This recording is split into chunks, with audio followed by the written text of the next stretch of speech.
Sampai mana? Sholawat pada Nabi. Salawat. Yang 11. Bismillahirrahmanirrahim. Alhamdulillahi rabbil alamin. Wassalatu wassalamu ala asyrafil anbiya'i wal mursalin Sayyidina Muhammadin wa ala alihi wa sahbihi ajma'in. Rabbi shrah li sadri wa yassir li amri wahlul 'uqdatam min lisani yafqahu qawli. Rabbi zidna ilman nafi'a warzuqna fahman thaqiba. Allahumma anfa'na bima 'allamtana wa 'allimna alladhi yanfa'una. Subhanaka la 'ilma lana illa ma 'allamtana innaka antal 'alimul hakim. Wala hawla wala quwwata illa billahil 'aliyyil 'azim, amma ba'd. Qala al-muallif rahimahullah ta'ala wa nafa'ana bihi wa bi barakati 'ulumihi fid dharain amin. Wal hadiya 'asyara as-salatu 'ala an-nabi sallallahu alaihi wasallam fi hadzal julusi aidan ba'da qiraati at-tasyahhud. Dan rukun salat yang ke-11 itu bersalawat atas Nabi Muhammad sallallahu alaihi wasallam fi hadzal julus, dalam ini duduk, maksudnya duduk terakhir ayat ba'da qiraati at-tasyahhud, setelah membaca tasyahud terlebih dahulu. Fala tujzi'us salatu qablaha, maka tidak mencukupi membaca sholawat qablaha, sebelum qiraatut tasyahud. Jadi rukun salat yang ke-11 itu bersolawat kepada Nabi Muhammad sallallahu alaihi wasallam. Syaratnya itu dibaca setelah tasyahud, setelah at-tahiyatul barakatus shalawatut thayyibatul lillah. Assalamu alayka ayyuhan nabiyyu wa rahmatullahi wa barakatuh. Assalamu alayna wa ala ibadillahis shalihin.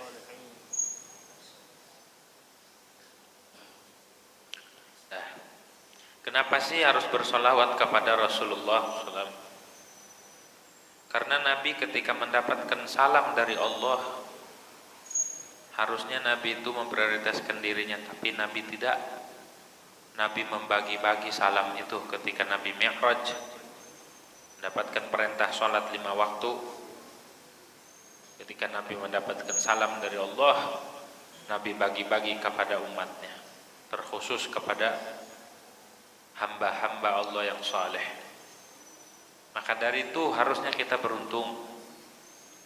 Kenapa? Karena jauh sebelum kita lahir, Nabi sudah memikirkan kita. Padahal kita belum terlahir, 1400 tahun lagi kita akan lahir di dunia, tapi Nabi sudah siapkan. Assalamu alayna wa ala ibadillahis shalihin. Kurang apa jasanya Nabi Muhammad sallallahu alaihi wasallam? Kurang apa cintanya Rasulullah kepada kita? Kurang apa pedulinya Nabi terhadap kita? Semuanya sudah dilakukan. Nabi tidak menuntut balasan apa-apa. Cintanya Nabi terhadap umat itu sangat tulus. Bahkan Nabi rela menjaga kita di pintu neraka untuk menyelamatkan umat, para pendosa, umat-umat yang tidak berdaya diselamatin sama Rasulullah SAW. Begitu besar cintanya Rasulullah kepada diri kita.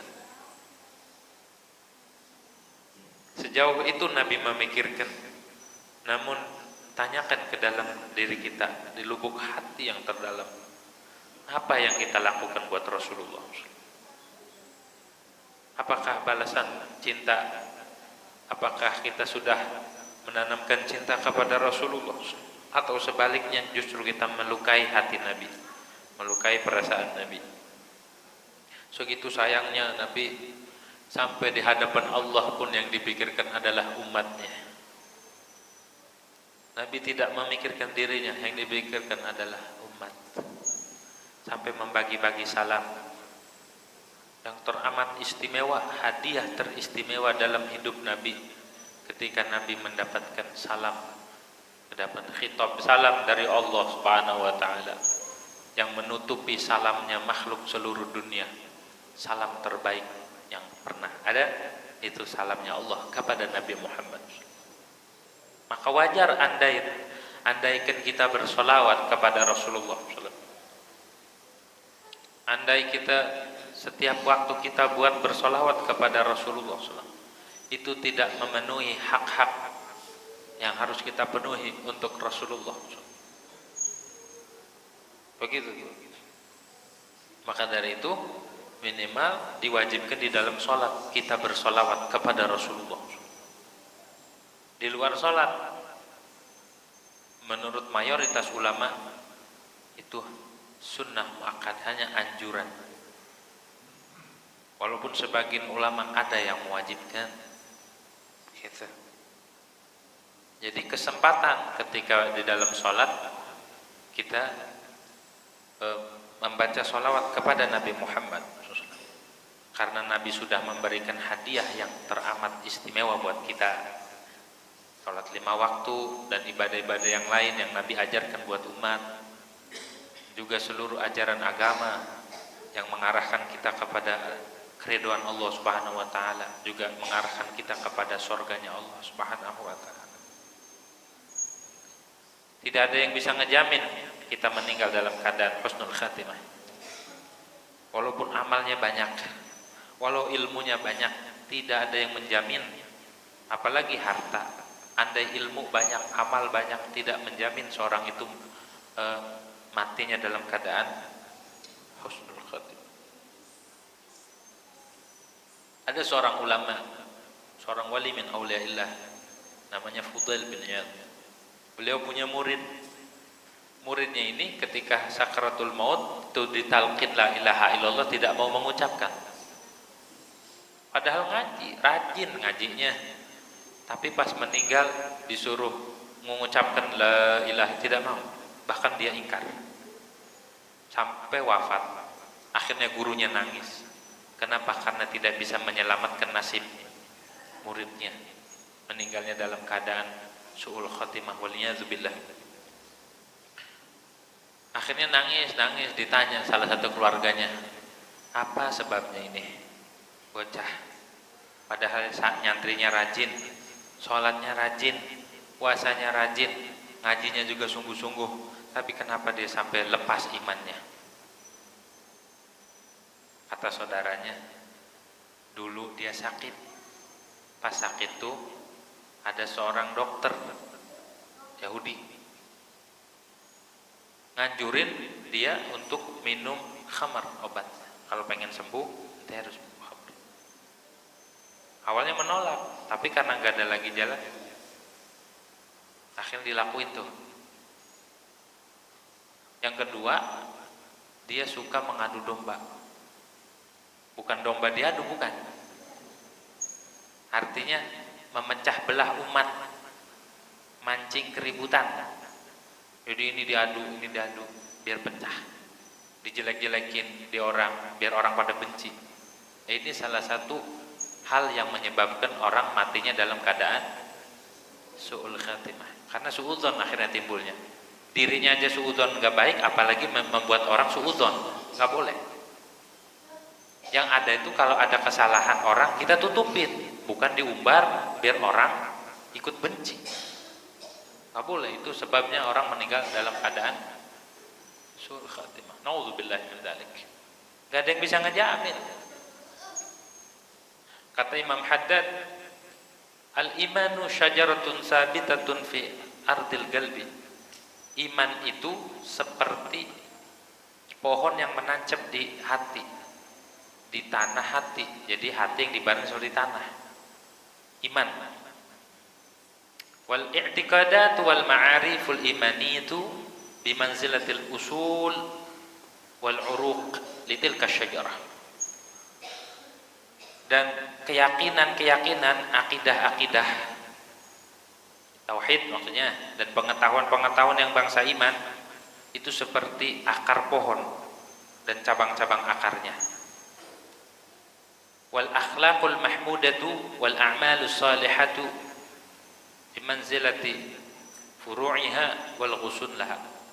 Sedangkan amal soleh, akhlak yang terpuji, akhlak ini perbuatan kita, dan amal-amal soleh seperti sholat, puasa, zakat dan lain sebagainya, ngaji, itu seperti batang pohon, seperti cabang dan ranting-ranting pohon, dahannya.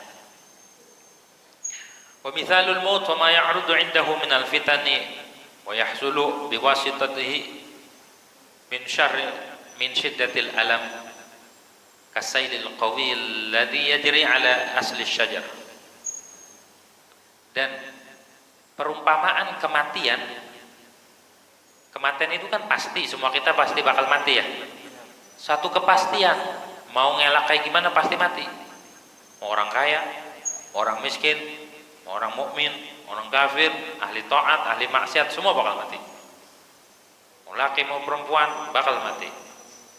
Nah, kematian itu ketika datang dan hal-hal yang ada ketika kematian dari fitnah. Jadi ketika orang mati itu didatangi setan waktu sakaratul maut. Setan nawarin air. Ketika orang mau mengucapkan syahadat ditawarin, kalau ente mau air ini ente harus ingkar dulu. Kalau kita enggak dibimbing, kalau kita enggak dipupuk keimanan dan amal-amal soleh kita, kecintaan kita kepada Rasulullah SAW, maka bisa lepas, ruh lepas, iman lepas. Nah itu bahaya. A'udzubillahi min dzalik. Wa yahsulu biwasitatihi min syiddatil alam. Dan apa-apa yang hasil dengan perantara kematian dari sangat pedih banget. Orang mati itu sakit, seperti orang kambing hidup dikelet, kulitnya hidup-hidup. Ketika ruh berpisah dari jasad, sakit banget. Makanya ngap-ngapan. Makanya orang sakaratul maut itu sakit banget. Itu yang dikhawatirkan di sini. Saking sakitnya, saking dahsyatnya, diibaratkan seperti air banjir yang kuat, kasailil qawi, yang berjalan menerjang akar pohon, ataupun seperti awir rihil muz'ijatil lati tuharriku furu'an wa tamilu biha yaminan wa shimalan, atau seperti angin topan yang menggoncang pohon, yang bisa mencabut, yang bisa menggoyangkan pohon kanan dan kiri. Itu kematian, itu saking dahsyatnya. Fa illam takun tilka syajaratu syarifatu fi nihayatil quwwati wan numu'i war rusukh usulan wa furu'an khifa 'alaihi al-inkila fi dzalikal waqt. Jikalau pohon iman nih, keimanan yang ada di dada kita tidak kuat, pohon ini tidak kuat, tidak tumbuh, tidak mantap baik akar dan cabangnya, dikhawatirkan ketika ada angin, ketika ada hujan tercabut iman dan meninggal dalam keadaan khatimah. Siapa yang bisa ngejamin? Wa min ajli dzalik ishtadda khauful akabir min su'il khatimah wa zaygil qalbi indal maut. Oleh karena itu para pembesar, para orang saleh, wali-wali, kekasih Allah, mereka itu sangat takut banget daripada su'ul khatimah. Padahal mereka ulama, padahal mereka wali, padahal mereka ahli amal, ahli ilmu, tapi mereka takut meninggal dalam keadaan su'ul khatimah. Takut mereka, dan melencengnya hati ketika datang kematian. Maka dari itu jangan meremehkan perintah-perintah Allah, dan juga kita harus bergantung kepada Allah Subhanahu wa taala dan tertanam di dalam hati kita mahabbatur rasul, cinta kepada Rasulullah SAW, biar kelak kita diselamatin sama Nabi Muhammad SAW. Biar iman kita mantap di hati. Biarin keadaan kita pendosa, biarin keadaan kita belum istiqomah, yang penting di dalam hati kita tertanam kecintaan kepada Nabi Muhammad SAW. Mudah-mudahan kecintaan itu bisa menyelamatkan iman kita, sehingga meninggal dalam keadaan hubbun Nabi, mencintai Nabi Muhammad SAW. Nah itu yang akan menyelamatkan. Maka dari itu jaga sholat 5 waktu, yang khusyuk salatnya, bersolawat kepada Rasulullah SAW seolah-olah kita ada di hadapan Nabi. Ketika kita mengucapkan assalamu alayka ayyuhan nabiyyu wa rahmatullahi wa barakatuh, bayangkan seolah-olah kita berada di hadapan Nabi, atau di hadapan kuburan Nabi, ataupun di Madinah. Bayangkan. Habis itu bersolawat, hadirkan hati kita kepada Rasulullah SAW. Bersolawat tuh dalam surat Allahumma shalli ala wa aqalluha, dan adapun paling sedikitnya solawat wa huwa wajibun. Sholawat ini wajib hukumnya. Kalau ditinggal kagak sah. Apa? Allahumma sholli ala Muhammad. Minimal segitu. Waqad taqaddama assalamu, dan telah dahulu salam. Assalamualaikum. Fa saqatat karahatu ifradiha an, maka gugurlah makruh memisahkan sholawat dari salam. Makruh memisahkan sholawat sama salam. Ketika bersolawat harus ada salamnya. Ya, harus ada salam. Tuh.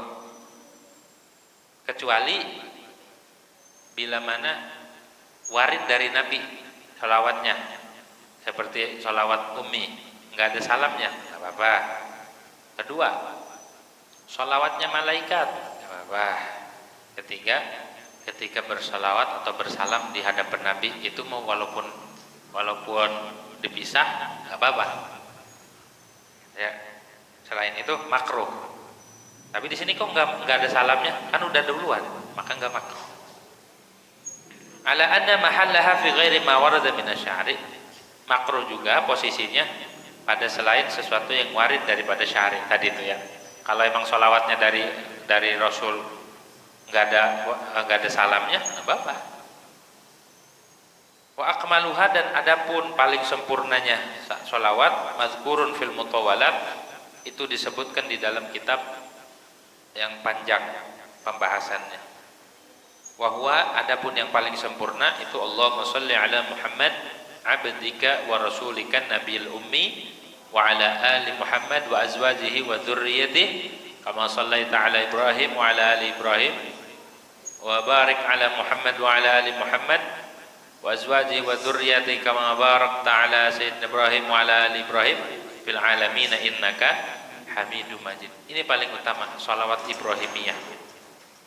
Sholawat Ibrahimiyah. Boleh nggak pakai Sayyidina? Boleh. Begitu ya. Min babil adab, imtithalun lil adab. Begitu loh. Dari mana dalilnya? Walaupun ada sebagian riwayat mengatakan la tusayyiduni, ada tuh, tapi itu riwayat dhaif. Dalilnya Nabi katakan boleh kita menyanjung Nabi, menyematkan Nabi dengan kata Sayyidina, karena Nabi katakan ana sayyidu waladi Adam yaumal qiyamah wala fakhr. Gitu. Aku itu penghulu, aku itu pemimpin anak Adam wala fakhr, dan tidak ada fakhr, kebanggaan di atas itu. Ada juga wala fakhr, maknanya walaupun Nabi sebagai penghulu anak cucu Nabi Adam, pemimpin, bahkan bukan pemimpin manusia dan seluruh alam semesta, Nabi penghulunya, tapi Nabi wala fakhr, tidak sombong, tidak ada kebanggaan, dan segitu. Dalam kitab Miftahul Falah karangan Imam Ibnu Athaillah, di situ disebutkan rahasia menggunakan lafaz siyadah, lafaz sayyidina. Ada rahasianya. Kita adab kepada Rasulullah SAW, itu ada rahasianya. Ada sir ketika orang mengucapkan sayyidina. Andai tidak mengucapkan pun boleh.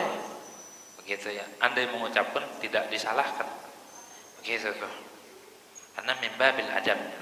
Kita aja sama bapak kita, sama orang yang lebih tua, kita kudu adab. Coba kalau kita sama guru kita manggilnya namanya, bisa ditempeleng gitu. Hah? Nggak ada bapak, atau ada presiden, ataupun ada lurah, nggak pakai bapak, langsung panggil namanya aja. Gimana kita berasanya? Apalagi sama Rasulullah. Adab kita sama Rasul, itu rahasianya, dan banyak rahasianya di situ. Menjunjung tinggi adab kepada orang tua aja kita kudu adab, apalagi sama Nabi Muhammad Sallallahu Alaihi Wasallam. Gitu. Dah. Kudu bersolawat kepada Rasulullah. Kalau nggak bersolawat, kalau nggak mengadakan hubungan dengan Nabi Muhammad SAW di dalam sholat, maka sholat kita dipastikan tidak akan diterima, batal sholatnya. Segitu penting, segitu hebatnya Nabi Muhammad. Sampai di dalam sholat pun belum menjadi bersolawat kepada Rasulullah SAW itu menjadi rukun, menjadi bagian daripada sholat, menjadi rukun, menjadi bagian dari ibadah tersebut. Bersolawat kepada Nabi Muhammad. Sallallahu alaihi wasallam. Itu tandanya Allah sayang kepada kita, agar supaya kita ada ikatan terus sama Nabi Muhammad SAW, baik di dalam ibadah ataupun di luar ibadah. Di dalam ibadah kita dididik sama Allah Subhanahu wa taala agar senantiasa kita terhubung dengan Rasulullah Sallallahu alaihi wasallam. Dari sholawat, dari salam, kita terhubung ruhani kita dengan Nabi Muhammad Sallallahu alaihi wasallam. Wajib ini bersolawat di dalam sholat, mengungguli ribuan sholawat di luar sholat. Andai orang baca sholawat di luar sholat jutaan, miliaran, dengan sholawat yang dibaca di dalam sholat tidak ada bandingannya, karena ini wajib hukumnya. Maka dari itu beruntung, sehabis-habis beruntung orang yang ketika sholat dia mengucap, dia bersolawat.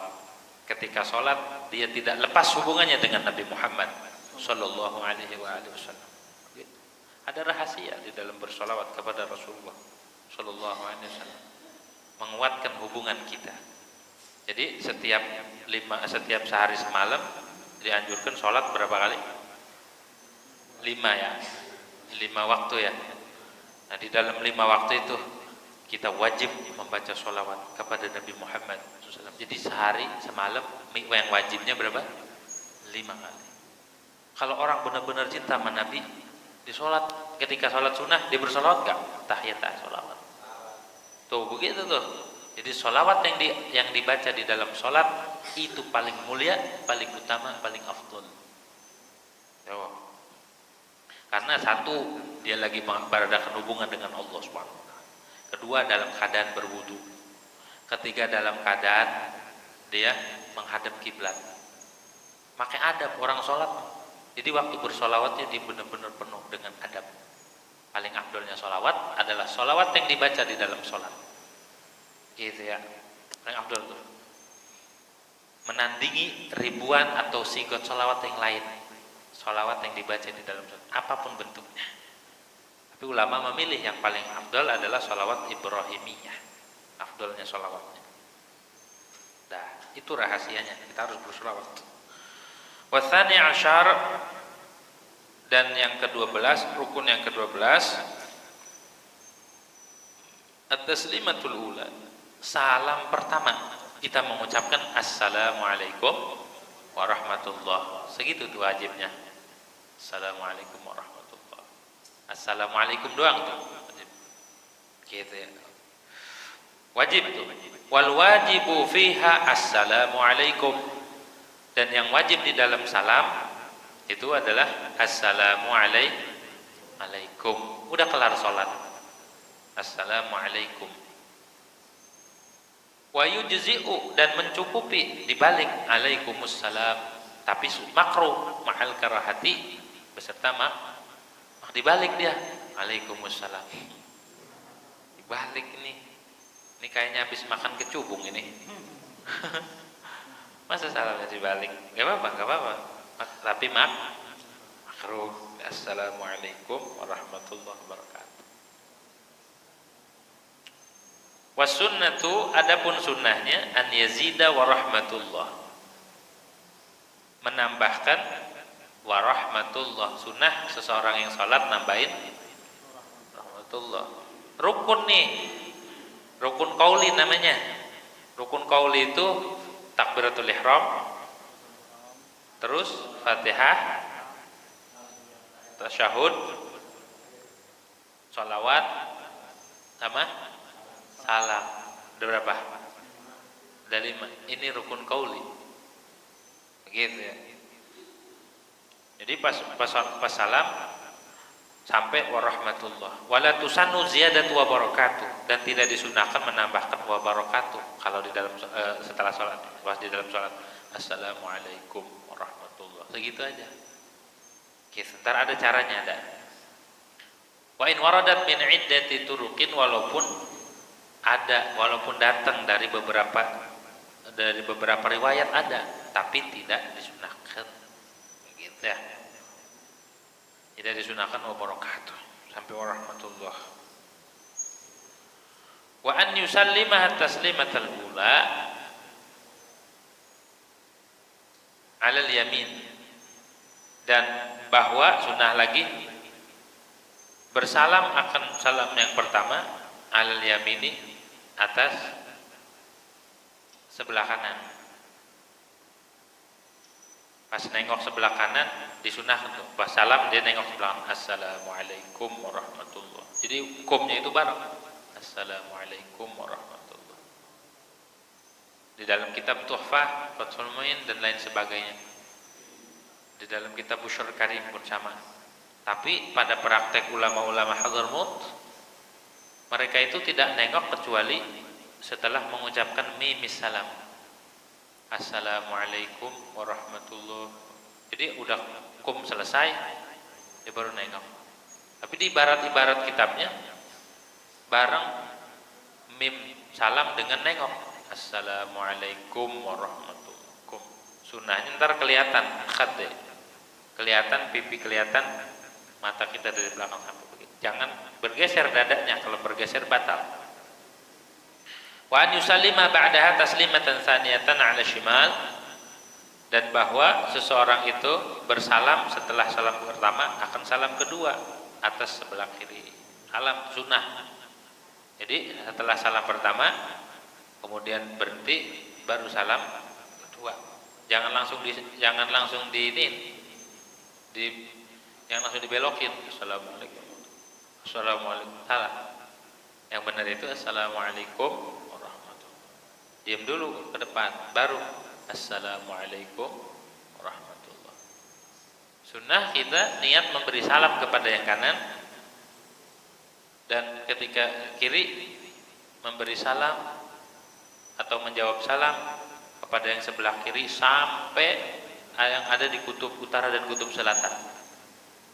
Jadi kenapa di situ assalamualaikum, walaupun kita sholat sendirian nih, tetap aja kita kudu assalamualaikum, kan gak ada orang. Hah? Karena di sebelah kanan nih sampai kutub utara sampai kutub selatan ini ada makhluk, baik malaikat, mukmin, jin dan manusia. Jadi kita niat memberi salam sejagat sealam dunia. Makanya walaupun sholatnya sendiri tetap aja assalamualaikum. Itu hebatnya sholat. Jadi sholat itu mengikat. Makanya kalau orang enggak sholat, ninggalin sholat, itu khianat sama dirinya, khianat sama saudaranya. Kenapa? Karena dia meninggalkan memberi salam. Katanya saudara, katanya seiman, katanya seislam, tapi dia tidak memberi salam. Ketika orang enggak sholat, dia enggak bersalam, dan juga dia tidak mendapatkan salam dari saudara-saudaranya. Khianat enggak kita sama diri kita? Khianat nggak kita sama saudara kita? Jadi sholat itu mengikat hubungan ruh, hubungan kita sama muslim, hubungan kita dengan Rasulullah, hubungan kita dengan Allah Subhanahu Wa Taala. Tuh sholat tuh bukan hal sepele. Orang sholat itu ibadah sholat. Dia saling menyapa dengan ruhnya. Assalamualaikum artinya salam sejahtera atas kalian. Dia ngedoain selamat. Gitu dia. Kita mau nggak didoain? Mau. Ketika orang sholat itu banyak doa-doa yang masuk ke dia. Ketika orang memberi salam, kita dapetin salam juga dari saudara-saudara kita. Kalau kita nggak sholat, berarti kita meninggalkan hal terpenting di dalam hidup kita. Satu, kita tidak mendapatkan salam dari saudara-saudara kita sealam dunia. Yang kedua, kita juga tidak memberi salam kepada mereka. Itu khianat. Gitu ya. Ongko pengen hidupnya tenang, ongko pengen hidupnya tentrem, tapi nggak sholat, nggak bakal nemu. Nggak ada rumusnya. Yang sholat aja kadang masih, kadang yang rajin sholat aja hidupnya masih ini ya kan. Periksa sholatnya, kalau hidupnya masih gelisah, masih urusan rezeki, ragu sama urusan rezeki, ntar besok gimana? Ngapain mikirin besok? Allah aja nggak nuntut ibadah besok. Yang Allah tuntut ibadah sekarang. Kenapa ente mikirin besok? Apakah Allah nuntut buat zuhur besok, asar besok kerjain sekarang? Enggak kan? Maka dari itu, kalau orang benar-benar sholat, benar-benar dia mendapatkan makna sholat, tentrem hidupnya, tenang. Gitu ya. Tidurnya pules, merem. Begitu tuh.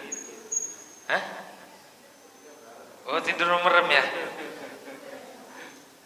Intinya mah tenang hatinya. Ada orang tidur merem tapi nggak tenang, gelisah. Begitu. Orang kalau sudah benar-benar sholatnya, rizkinya dijamin sama Allah. Di dalam surat Toha Allah firmankan, wa'mur ahlaka bis sholati wastabir 'alaiha la nas'aluka rizqa nahnu narzuquka wal 'aqibat. Wa'mur ahlaka bis sholat, perintahkan keluargamu buat sholat, perintahin supaya sholat.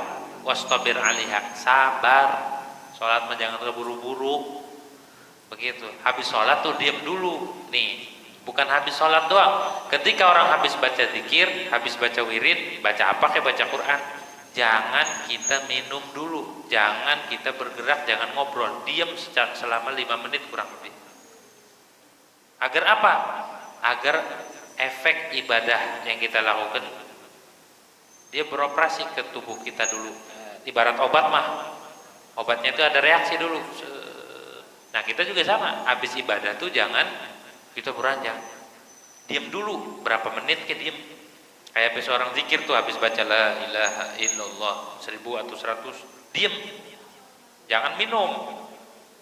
Bahkan ulama menganjurkan jangan minum selama setengah jam, ya minimal 1/4 dah. Kenapa? Karena cahaya zikir yang ada di tubuh kita itu lagi bereaksi. Kalau kita minum adem. Makanya kalau orang habis ibadah diam dulu sejenak, habis zikir, habis diam bentar aja, bentar. Dah biar masuk dulu semua cahaya-cahaya, semua asar-asar zikir, asar ibadah tuh biar ngeresep ke dalam tubuh. Gitu, jangan ini merebutan. Habis sholat assalamualaikum berkat, rebutan berkat. Gitu ya. Jangan. Diam dulu sejenak. Begitu, merelaksasikan tubuh dulu, gitu ya, batin biar istirahat. Takutnya emosi, karena orang habis zikir tuh panas hawanya. Orang habis zikir nih panas, makanya jangan dulu makan minum apa, diam. Kayak orang olahraga aja ada pendinginan kan, panas soalnya suhu tubuhnya, sama begitu juga. Dah. Falau akasa, maka jikalau dibalik, bi an ata bil ula shimalan wa bi tsaniya yaminan kuriha. Kalau dia dibalik, salamnya ke kiri dulu, assalamualaikum warahmatullahi, baru ke kanan, boleh nggak? Makruh. Gitu, nyalahin kebiasaan aja, pengen bikin hal yang aneh, salamnya kiri dulu. Gitu. Walaupun sebelahnya nih mertuanya, walaupun sebelahnya gurunya, tetap salamnya kanan dulu. Waduh, ntar ada mertua nih, salamnya kiri dulu kali. Kagak, biarin gitu ya. Mau siapa ke sebelah? Pokoknya ketika salam, assalamualaikum warahmatullahi gitu. Nah,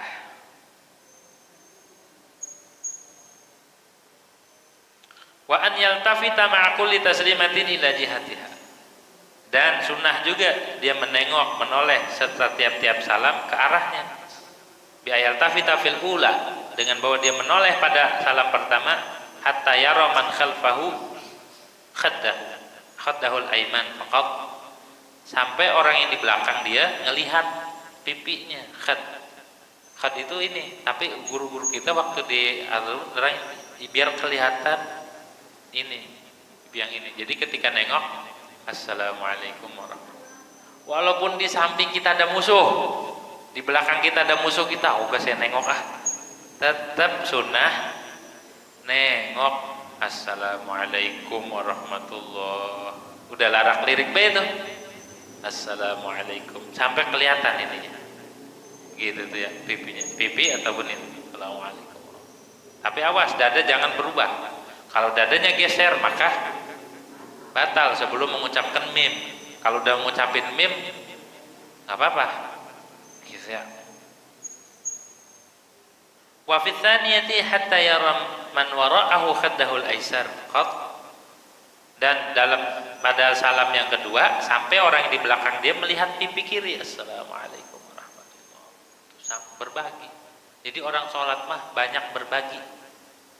Orang sholat mah kagak pelit. Jadi kalau orang sholat tapi masih pelit, saya bingung, saya heran. Sholat tapi kumat, medit, gitu dimintain sumbangan buat maulid atau buat acara, buat masjid.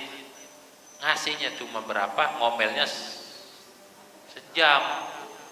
Ngomel dulu baru ngasih. Nih, gitu. Ngasihnya berapa? Ngasihnya cuma goceng. Ngomelnya sejam. Gitu.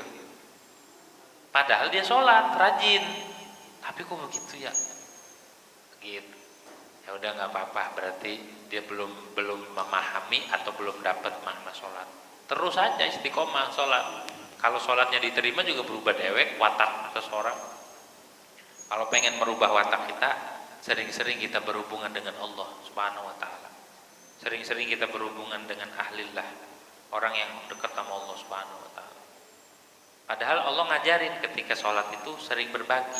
Assalamualaikum warahmatullahi wabarakatuh. Assalamualaikum warahmatullahi wabarakatuh. Kalau masih pelit, masih dipertanyakan. Gitu ya. La khaddaihi, tidak dianjurkan terlihat dua pipinya, enggak sampai ininya muter, kayak burung apa? Burung hantu ya? Yang 180 derajat. Enggak mesti begitu. Yang penting pipi kanan orang belakang lihat dan pipi kiri orang belakang lihat. Nggak mesti muter semua, lah kan serem. Kalau imamnya bisa muter kepalanya serem. Ini bisa muter, jangan-jangan ini medi ya kan? Serem. Oke, gitu. Assalamualaikum warahmatullahi. Assalamualaikum warahmatullahi. Apa yang dirasa setelah sholat? Girangkah?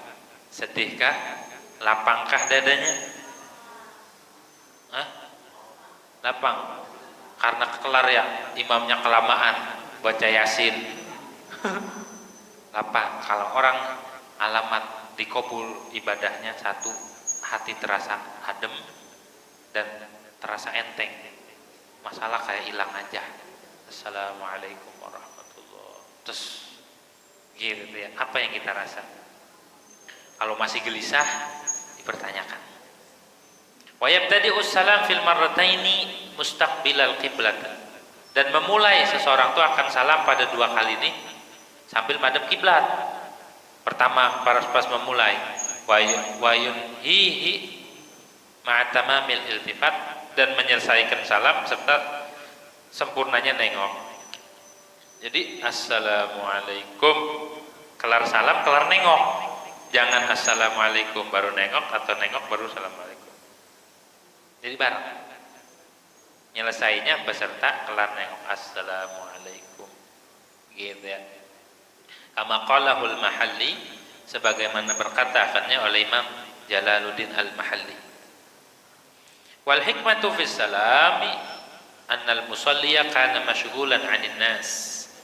Dan adapun hikmah di dalam salam itu bahwa orang yang sholat itu sibuk dari manusia, enggak ngopenin orang. Waqad aqbala alaihim, dan dia sudah menghadap atas manusia. Makanya dia memberi salam. Ketika sholat, ya dia sibuk, enggak kopenan, tapi pas sholat dia beri salam. Wa nadzama ba'duhum syurutus salami tis'a min bahril basit, dan menadzamkan oleh sebagian ulama akan syarat-syaratnya salam ada 9 nih syaratnya. Dari bahar basit, mustafilun fa'ilun wa gala. Maka berkata ba'dul ulama, syurutu taslimi tahlilus salati idza arataha tis'atun shahat bi ghairi mira. Syarat-syaratnya salam tahlilis salat biar menghalalkan sesuatu yang tadinya diharamkan dalam salat biar halal. Idza arataha, bila kau inginkan akan syarat ini, itu ada 9. Yang mana shahat bi ghairi mira, sah 9 ini tanpa ragu. Satu, arif, harus menggunakan ma'rifat, pakai assalamu alaikum, harus diucap tuh hamzah. Wa khatib, dan pakai dhamir mukhatab, alaikum, enggak boleh alaihim, harus alaih. Wasil dan nyambung, enggak boleh bisa-bisa. Wajma', jamakkan alaikum. Wa wali, dan harus mualat, assalamu alaikum, jangan assalamu alaikum, enggak mualat, harus mualat assalamu alaikum. Wa kun mustaqbilan, dan harus menghadap kiblat. Summa la taqsid bihil khabara, kemudian jangan bermaksud dengan salam ini akan kabar, akan memberi, tapi insya kabar itu memberi kabar, tapi insya emang ngasih salam. Wajlis, duduk. Wa asmi' bihi nafsan, dan memperdengarkan diri sendiri, minimal ketika orang mengucap salam harus kedengeran sendiri, kalau enggak sah. Fa in wajadta tilka syurat wa tammat kana mu'tabara, kalau syaratnya ada semua yang 9 dan sempurna, maka salamnya sah dianggap. Jadi syaratnya ada 9. Itu syarat-syarat memberi salam. Ada 9 ya. Wasalis asyar, wallahu a'lam bishawab. Al-Fatihah. A'udzubillahi minasyaitonir rajim. Iyyaka na'budu wa iyyaka nasta'in. Bismillahirrahmanirrahim. Alhamdulillahirabbil alamin. Hamdan wa shukran laka fi rabbana lakal hamdu kama yanbaghi li jalali wajhika wa ala sayyidina Muhammad Allahumma aqsim lana min khashyatika ma tahulu bihi bainana wa bain ma'siyati wa ta'atika ma tuballighuna bi jannatika min al-yaqin ma tuhabuna biha 'alaina masa'ib ad-dunya wa matina Allahumma bi asma'ina wa absarina wa qutina badama ma ahitana wa jalal warisa minna wa jal sa'rana 'ala man zalamana wa ansurna 'ala man 'adana wa la tajal musibatina fi dinina wa la tajal iduna kuramina wa la mablagha ilmina wa la rahmatina wa la tusallit 'alaina bi dunubina man la yakhafuka wa la yarhamuna Allah wa ansurakum mujibat rahmatika wa zaima maghfiratika wa salamatan min kulli ismin wa ghanimatan min kulli birrin wal fawza bil jannati wan najata minan nar rabbana la tad'a lana dhanban illa ghafartahu wa la min illa faratahu wa la karban illa fasta'u ala du'a la habib la habib غائبا لا ولا مريض الا شفيته ولا حاجه من حوائج الدنيا والاخره لك ولا فيها الا قضيتها ورزقت وسنه يا ارحم الراحمين يا ارحم الراحمين يا ارحم الحمد لله رب العالمين.